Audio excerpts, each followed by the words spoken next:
Hello everyone. आज के इस वीडियो में हम क्लास 6 का जो पहला अध्याय है पॉलिटिक्स का, जो पहला अध्याय है विविधता की समझ, ठीक है, उसको कवर करने वाले हैं। और वीडियो लॉन्ग ना होने पाए इसलिए हम इसको 2 पार्ट में करेंगे, ठीक है। और बाकी देखते हैं, अगर समय रहा तो एक ही में कवर कर लेंगे, ठीक है। और ये पहला अध्याय जो है विविधता यानी डाइवर्सिटी को हम समझेंगे। ये आपके एग्ज़ाम आप पॉइंट से बहुत ही ज़्यादा इम्पॉर्टेंट है ना। इससे क्वेश्चन ज़रूर बनते हैं, है ना, चाहे जिस भी एग्ज़ाम की आप तैयारी कर रहे हो, ठीक है। तो चलिए शुरू करते हैं और इसको हम एक एक पॉइंट पर इसके ध्यान रखेंगे, ठीक ना। तो चलिए शुरू करते हैं। क्या है, अपनी कक्षा में चारों तरफ नज़र दौड़ाइए। आप अपने आसपास भी चारों तरफ देख सकते हैं, ठीक है, कहीं भी। जैसे तो क्या कोई ऐसी साथी है जो बिल्कुल आपकी तरह दिखती है। यहाँ पर जो पाठक यानी जो पढ़ने वाला व्यक्ति है उसको एक स्त्री मान लिया गया है, ठीक है। स्त्री इसलिए मान लिया गया है ताकि जो मतलब एक ये भी मतलब सुधार करने की एक दिशा है कि हाँ, स्त्रियों को भी पुरुषों के बराबर लाने का एक तरीका है, ठीक है। क्योंकि अधिकतर जो मतलब लिखी होती हैं बुक्स में, उसमें क्या कहते हैं, जो पुल्लिंग होता है उसको मान के मतलब उसमें स्त्रीलिंग रूप समाहित होता है, ऐसा मान लिया जाता है, ठीक है। तो इसमें क्या कहते हैं, स्त्रीलिंग मान के मतलब इसको एक बराबरी का लेबल लाने के लिए ऐसा किया गया है, बाकी कोई दिक्कत नहीं है, ठीक है। तो चलिए आगे बढ़ते हैं। इस पाठ में आप पढ़ेंगी कि लोग एक दूसरे से कई मामलों में भिन्न होते हैं। वे न केवल अलग दिखते हैं बल्कि अलग अलग क्षेत्रों से भी आते हैं। उनके रहन सहन, खान पान, भाषा, त्यौहार आदि भी भिन्न होते हैं। इसका मतलब समझे आप।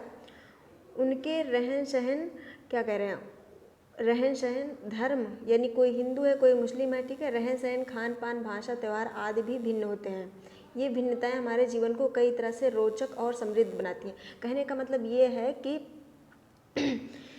इतना होने के बावजूद भी मतलब एक मिनट, मतलब कि ये इतना अलग होने के बावजूद भी हम लोग किस प्रकार एकजुट हैं, एक हैं, है ना। यही तो विविधता है। अभी हम इसके बारे में आगे पढ़ेंगे, है ना। इन भिन्नताओं के कारण ही भारत में विविधता है। विविधता या अनेकता हमारे जीवन को किस तरह बेहतर बनाती है, ठीक है। देखिए, अगर इन क्वेश्चंस को आप पढ़ते हैं तो आपको आगे पढ़ने में आसानी होगी। क्यों? क्योंकि अगर ये क्वेश्चन आप पढ़ते हो तो आगे आपको इसका जवाब ढूंढने की उत्सुकता रहेगी, है ना, कि मतलब किस प्रकार भिन्नता है, क्या वजह है, ठीक है, इतनी विविधता आने का, ठीक है। तो चलिए, विविधता या अनेकता हमारे जीवन को किस तरह बेहतर बनाती है। भारत इन विविधताओं वाला देश कैसे बना? क्या सभी तरह की भिन्नताएं विविधता का ही भाग है? चलिए, कुछ उत्तर पाने के लिए हम इस पाठ को पढ़ते हैं, ठीक है। अब असली लेसन तो आपका यहाँ से स्टार्ट हुआ, ठीक, यहाँ से। इसमें 3 बच्चे अलग अलग तरह के फिगर बनाए हैं, ठीक है, चित्र बनाए हैं। आपकी उम्र के 3 बच्चे ने ऊपर दिए गए चित्र बनाए हैं। अब भाई ये 6 क्लास की बुक है तो ऐसा मान लिया गया, अगर 5th होगा यानी 11-12 साल का बच्चा ऐसा माना गया है। अब उसके हिसाब से तो ये चित्र ठीक ही है। आपकी उम्र के 3 बच्चों ने ऊपर दिए गए चित्र बनाए हैं। खाली बक्से में आप अपना चित्र बनाइए, ठीक है, कुछ नहीं। क्या आपका चित्र अन्य 3 चित्रों जैसा ही है? मतलब अगर ये तीनों बच्चों ने बनाया है तो आप देख सकते हैं अलग अलग है ना, अलग अलग चित्र है। आप बनाओगे तो कुछ और ही होगा। तो कहने का मतलब ये है कि हर व्यक्ति में अपनी एक अलग भिन्नता, अगर वो समान धर्म से, समान रहन सहन में, मान लीजिए खान पान में, सारी चीज़ें ठीक है, लेकिन फिर भी कुछ ना कुछ उसमें डिफरेंसेस होते हैं, है ना। तो वही हमें पढ़ना, लेकिन उसके बावजूद भी हम लोग किस तरह अलग रहते हैं, किस तरह एक रहते हैं, सॉरी, किस तरह एक रहते हैं, ठीक। आपकी उम्र के ऊपर दिए गए चित्र कहाँ गया? आपकी उम्र के 3 बच्चों ने ऊपर दिए गए चित्र बनाए हैं। खाली बक्से में आप अपना चित्र बनाइए। क्या आपका चित्र अन्य 3 चित्रों जैसा ही है? हो सकता है कि आपका चित्र इन तीनों से बहुत भिन्न हो, जैसे कि ये तीनों चित्र भी आपस में एक दूसरे से भिन्न है, बिल्कुल भिन्न है। ये तीनों कहाँ एक है ना। बहुत सारी भिन्नताएं ऐसे ही आप भी बनाओगे। अगर इसमें से आप किसी की कॉपी भी करना चाहोगे तब भी एकदम उसके जैसा नहीं कर सकते, है ना। कहने का मतलब ये कि कुछ ना कुछ भिन्नताएं आ जाएंगी, ठीक है। और क्या, बस यही तरीका है चित्रकारी करने का। अपना एक तरीका होता है। जिस तरह हमारी चित्रकारी में भिन्नता, उसी तरह हमारे रंग, रूप, खान पान आदि में भी भिन्नताएं होती हैं, है ना। चलिए यहाँ पर देख लेते हैं। अपनी अध्यापिका की सहायता से यह पता कीजिए कि आप में से कितनी साथियों के जवाब एक जैसे हैं। देखिए यहाँ पे आपको कुछ वो दिए गए हैं, सारणी जैसा कुछ दिया गया। आप अपने बारे में निम्नलिखित जानकारी दीजिए। बाहर जाते समय आप क्या पहनना पसंद करते हैं, ठीक है, आपके पहनावों को लेकर है। मैं घर में किससे बात करती हूँ, ठीक, मेरा पसंदीदा खेल क्या है, मुझे किसके बारे में किस तरह की किताबें पढ़ना पसंद है। अब भाई हर व्यक्ति को अलग अलग चीज़ें पसंद हैं। किसी को टेक्निकल किताबें पढ़ना अच्छा लगता है, ठीक है, किसी को हिस्टोरिकल किताबें पढ़ना अच्छा लगता है, किसी को भौगोलिक स्थितियों के बारे में पता करना अच्छा लगता है। तो मतलब हर व्यक्ति के कोई किसी का कुछ खेल है ना। तो मतलब हर व्यक्ति में अपनी एक भिन्नताएं हैं। तो वही यहाँ पर नीचे दिया गया। अपनी अध्यापिका के सहायता से आप पता कीजिए कि आप में से कितने साथियों के जवाब अलग है। अब भाई हर व्यक्ति का अलग अलग होगा, है ना। तो क्या कक्षा में कोई ऐसी साथी भी है जिनकी सूची आपकी सूची से हूबहू मिलती है? शायद नहीं। हालांकि ऐसा होगा कि कई साथियों के कुछ जवाब आपके बच्चों से मिलते जुलते होंगे। कितने साथियों को आपके जैसी किताब पढ़ना पसंद है? आपकी कक्षा के विद्यार्थी कुल मिलाकर कितनी भाषाएं बोलते हैं? भाषाओं के आधार पर भी किया जा सकता है। इनमें से अब तक आपको यह अंदाज़ा हो गया होगा कि कई मामलों में आप अपनी साथियों की तरह और कई मामलों में आप उनसे अलग हैं, ठीक है। अब यहाँ पे आ गया एक व्यक्ति है, यहाँ पे दोस्ती करना। दोस्ती करना का मतलब यहाँ पे एक पढ़ते हैं, उसके बाद हम आपको एक कॉन्सेप्ट में पूरा क्लियर करवा देंगे अगर आपको कहानी नहीं समझ में आती है, ठीक है। वैसे हम पूरी कोशिश करेंगे कि आपको दोबारा बताने की ज़रूरत नहीं पड़े। क्या ऐसे इंसान से दोस्ती करना आपके लिए आसान होगा जो आपसे बहुत भिन्न हो? जब आपकी कुछ चीज़ें दूसरे व्यक्ति से मैच करेंगी तभी तो आप उससे दोस्ती कर पाओगे ना, है ना। आपकी दोस्ती की शुरुआत ही ऐसी होती है कि कुछ चीज़ें आपको उसकी पसंद हो, है ना, या उसको आपकी पसंद हो, तभी तो। नीचे दी गई कहानी पढ़ें और इसके बारे में सोचें। मैंने एक मजाक की तरह लिया, मतलब एक व्यक्ति है वो अपनी कहानी के बारे में बताएगा, ऐसा काल्पनिक है, ठीक है। मैंने इसे एक मजाक की तरह लिया, मजाक जो कि फटे पुराने कपड़े पहने उस छोटे से लड़के के लिए था जो जनपद के भीड़ भाड़ वाले चौराहे की लाल बत्ती पर अखबार बेचता था। मतलब एक व्यक्ति है और वो उस बच्चे की कहानी बता रहा है जो उस जिले के, जनपद है ना, क्या है, जनपद, जनपद का मतलब लोगों के जाने का रास्ता, ठीक है, वाले चौराहे की लाल बत्ती पर अखबार बेचता था, ठीक है। तो जब भी वहाँ से साइकिल से गुजरता वहाँ अंग्रेजी का अखबार हाथ में लहराते हुए मेरे पीछे भागता। मतलब वो व्यक्ति जो है, वो बच्चा उस व्यक्ति को पर डे अंग्रेजी का अखबार देता था पढ़ने के लिए, ठीक है, क्योंकि वो लेता था तो उसके लिए दौड़ता था, मतलब कि ले लीजिए आप मेरा अखबार, है ना। भाई तो अंग्रेजी का अखबार हाथ में लहराते हुए मेरे पीछे भागता और उस दिन की सुर्खियों को हिंदी अंग्रेजी के मिले जुले शब्दों में चिल्लाकर सुनाता रहता। क्योंकि उस व्यक्ति को जो बेचता था, व्यक्ति का मतलब जो बच्चा बेचता था, उसको ठीक से इंग्लिश नहीं आती थी, उसको इंग्लिश नहीं आती थी, हिंदी आती थी, लेकिन फिर भी भाई उसकी मजबूरी थी, नहीं पढ़ पा रहा था। जो भी आती थी अखबार बेचना उसकी मजबूरी बन गई थी। सॉरी। सुर्खियों को हिंदी अंग्रेजी के मिले जुले शब्दों में चिल्लाकर सुनाता रहा। इस बार मैं पटरी के सहारे रुका और मैंने उससे हिंदी का अखबार मांगा। मतलब वो व्यक्ति जो है वो हमेशा अंग्रेजी का अखबार उस बच्चे से लेता था, लेकिन इस बार उसने हिंदी का अखबार मांगा। उसका मुंह खुला का खुला रहेगा। किसका? बच्चे का। उसने पूछा, मतलब आपको हिंदी आती है? हाँ बिल्कुल, मैंने अखबार के पैसे देते हुए कहा। क्यों, तुमने क्या सोचा? वह रुका। पर आप लगते तो बड़े अंग्रेज हो, वो बच्चा बोल रहा है। वो बोला, मतलब कि आप हिंदी पढ़ भी सकते हैं? वो बच्चा उस व्यक्ति से कह रहा है ना। हाँ बिल्कुल। अब वो व्यक्ति बोल रहा है, हाँ बिल्कुल पढ़ सकता हूँ।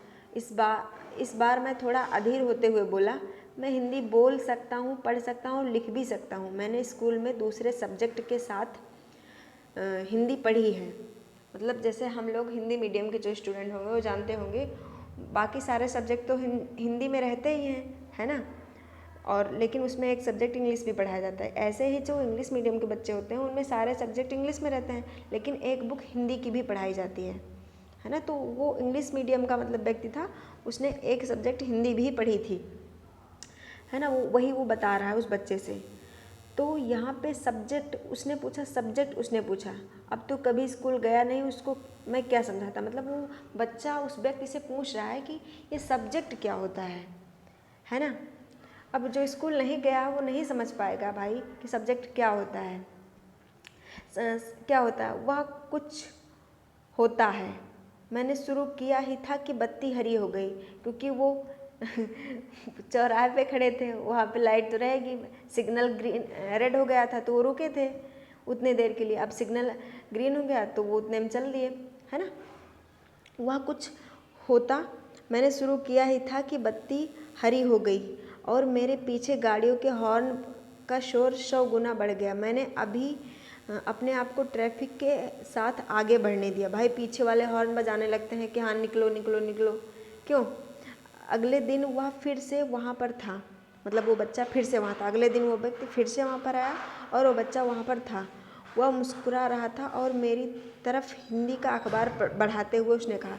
अब रोज़ वो इंग्लिश का देता था, लेकिन उसके एक दिन पहले उसने हिंदी में लिया, तो वो बच्चा सोचा कि भाई अब हिंदी भी इनको आती है, तो दूसरे दिन वो हिंदी का ही अखबार देने के लिए उसको बढ़ा। ठीक है, अखबार बढ़ाते हुए उसने कहा, भैया आपका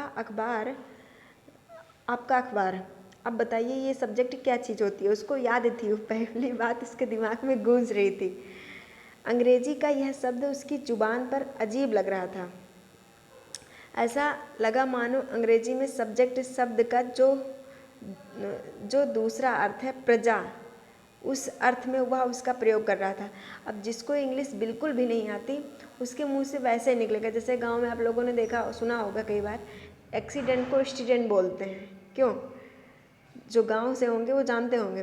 मतलब हम गांव के लोग अधिकतर ऐसे इंग्लिश के वर्ड बोलते हैं, मतलब उसको इतना मिला देते हैं कि ऐसे ऐसे शब्द यूज कर लेते हैं कि उसको एकदम, कहते नहीं अवधि तो वैसे भी मिक्सचर है, पूरा एकदम मिला देते हैं उसको। ऐसे कई शब्द हैं जो जिसको ख़राब कर देते हैं, लेकिन क्या करें, अब उनका भाई तो हिंदी ही है, लेकिन फिर भी ज़रूरत है बोलने की तो बोलते हैं। क्यों, उस अर्थ में वह उसका प्रयोग कर रहा है। ओह, ये कुछ पढ़ाई लिखाई से संबंधित है, मैंने कहा। ठीक है, यहाँ पर कुछ पढ़ाई लिखाई से संबंधित है, ये मैंने कहा, यानी वो व्यक्ति कह रहा है। उसके बाद चूंकि बत्ती लाल हो गई थी, सो मैंने पूछा, तुम कभी स्कूल गए हो। वो व्यक्ति उस बच्चे से पूछ रहा है, तुम कभी स्कूल गए हो। वो बोल रहा है, कभी नहीं। उसने जवाब दिया। फिर बात बढ़ाते हुए उसने गर्व से कहा, मैं इतना ऊंचा था तभी से मैंने काम शुरू कर दिया था। इतना ऊंचा मतलब वो व्यक्ति उस बच्चे को बता रहा है कि अपने साइकिल जितना, मतलब वो व्यक्ति साइकिल पर था जो अखबार ले रहा था, तो उस बच्चे को बता रहा है उसके साइकिल जितना हाथों से कि हाँ मैं इतना बड़ा था। ठीक है, अभी आगे आप जान लेंगे। तभी से मैंने काम शुरू कर दिया था, मतलब वो बच्चा उस गद्दी जितना बराबर था, तभी से उसने अखबार बेचना शुरू कर दिया था। उसने मेरी साइकिल की गद्दी के बराबर अपने आप को नापा, ये देखिए लिखा भी है, नापा। पहले मेरी माँ मेरे साथ आती थी, लेकिन अब मैं अकेले ही कर लेता हूँ। अभी तुम्हारी माँ कहाँ है, वो व्यक्ति पूछ रहा है। मैंने पूछा, पर तब तक बत्ती हरी हो गई। भाई फिर से सिग्नल ग्रीन हो गया, पीछे लोग हॉर्न बजाना चिल्लाने लगेंगे हो गई और मैं चल पड़ा। मैंने उसे अपने पीछे कहीं से चिल्लाते हुए सुना। वह मेरठ में है। मतलब भाई सिग्नल ग्रीन हो गया तो वो फिर भी बताते बताते उसने बता ही दिया कि वह मेरठ से है और उसके साथ और कौन रहता है ये बताता ही, लेकिन वो व्यक्ति सुन नहीं पाया क्योंकि सिग्नल ग्रीन हो गया था, तो आगे निकल गया। बाकी ट्रैफिक के शोरगुल में डूब गया उसके शब्द। यानी मेरा नाम शमीर है, उसने अगले दिन कहा और बड़े शर्माते हुए। यानी अगले दिन फिर से वो व्यक्ति मिलता है उस बच्चे से और वो बताता है कि मेरा नाम शमीर है। उसने अगले दिन कहा, मैं बड़े शर्माते हुए मेरा नाम पूछा। अब उस व्यक्ति से पूछ रहा है वो बच्चा, आपका नाम। यह तो बड़े आश्चर्य की बात थी। मेरी साइकिल डगमगाई। मेरा नाम भी समीर है, मैंने बताया। क्या? उसकी आंखें एकदम से चमक गई। हाँ, मैंने मुस्कुराते हुए कहा। तुम्हें पता है समीर का अर्थ है हवा, पवन, और पवन पुत्र कौन है जानते हो? वो बता रहा है, हनुमान। तो अब से आप समीर 1 और मैं समीर 2, मतलब जो क्या कहते हैं, बच्चा था वो समीर एक है और जो वो खुद था वो समीर दो। उसने खूब खुश होते हुए कहा, हाँ ठीक है, मैंने जवाब दिया और अपना हाथ आगे बढ़ाया। हाथ मिलाओ समीर दो। उसका छोटा सा हाथ मेरे हाथ में एक नन्ही चिड़िया की तरह समा गया। मैं साइकिल चलाकर आगे बढ़ चुका था पर उसके हाथ की गर्माहट अब तक महसूस कर रहा था। अगले दिन उसके चेहरे पर उसकी चिर परिचित मुस्कान नहीं थी। मतलब जिस तरह वो पहले से मुस्कुराते हुए उत्सुक रहता था बोलने के लिए, ठीक है, बात करने के लिए, उस तरह वो उत्सुक नहीं था, दुखी मन का था, हो गया था वो। अब क्या वजह थी भी पढ़ेंगे। मेरठ में बड़ी गड़बड़ हो गई है, उसने कहा। वहाँ दंगों में बहुत लोग मारे गए हैं। मैंने मुख्य अखबार की सुर्खियों की तरफ पढ़ा। सुर्खियों का मतलब हेडलाइंस हो गया, जो न्यूज़ में मेन बातें होती हैं वो हेडलाइंस में रहती हैं, है ना, उसके अंतर्गत सारे एक्सप्लेनेशन दी होती है। बड़े बड़े अक्षरों में लिखा था सांप्रदायिक दंगे। लेकिन समीर, मैंने शुरू किया ही था, मैं मुस्लिम समीर हूँ, ठीक है। वो बोल पड़ा, मतलब वो जो बच्चा था वो मुस्लिम समीर था और मेरे सभी लोग मेरठ में हैं। उस बच्चे के सभी लोग मेरठ में और वो मुस्लिम समीर है। उसकी आंखें भर आई जब मैंने उसके कंधे पर हाथ रखा। उसने नज़र ऊपर नहीं उठाई। अब यहाँ पे समीर एक और समीर दो में कोई 3 अंतर लिखिए। क्या ये अंतर उन्हें दोस्त बनाने से रोक पाते? मतलब कहने का ये आशा है कि यहाँ पर वो समीर एक मुस्लिम था, एक हिंदू था, लेकिन फिर भी उससे कोई फ़र्क पड़ा इनको? नहीं ना। क्यों, मतलब कहने का मतलब ये, आप डिफरेंसेस देख सकते हो उनमें क्या क्या अंतर है ना। अभी आगे और क्लियर हो जाएगा आपका, ठीक। अगले दिन वो चौराहे पर नहीं था, ना उसके अगले दिन तक दिखा और ना आगे फिर कभी। अंग्रेजी या हिंदी का कोई अखबार मुझे नहीं बता सकता कि मेरा समीर दो आखिर कहाँ गया। अगर आपके पास एनसीईआरटी बुक है तो आप इसको पूरा पढ़ सकते हैं, ठीक है। मतलब इन्हीं की कहानी है यहाँ पे।